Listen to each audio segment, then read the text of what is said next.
Happy Sunday எல்லாருக்கும். ஒரு டேஸ்டியான ப்ரான் மசாலா எப்படி பண்ணுறதுன்னு பார்க்கலாம். மண் சட்டியில் கொஞ்சமாக எண்ணெய், கடுகு, சோம்பு, கருவேப்பிலை, பச்சை மிளகா, பொடிப்பொடியாக நறுக்கி வச்சுருக்கிற வெங்காயம் சேர்த்துட்டு நல்லா வதக்கிக்கலாம். இஞ்சி பூண்டு பேஸ்ட் சேர்த்துட்டு பச்சை வாசனை போனதுக்கப்புறமா கொஞ்சமாக தக்காளியும் சேர்த்துட்டு நல்லா வதக்கிக்கோங்க. தேவையான அளவு உப்பு சேர்த்துக்கலாம்.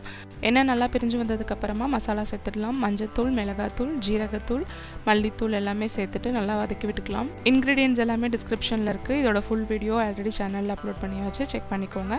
மசாலா பச்சை வாசனை போனதுக்கப்புறமா க்ளீன் பண்ணி வச்சுருக்கிற ப்ரானை சேர்த்துட்டு ஒரு வாட்டி நல்லா கலந்து விட்டுடலாம். தேவையான அளவு உப்பு சேர்த்துட்டு கொஞ்சமாக தண்ணி ஊற்றி ப்ரான் குக் ஆகிற வரைக்கும் மூடி போட்டு வேக வச்சுக்கோங்க.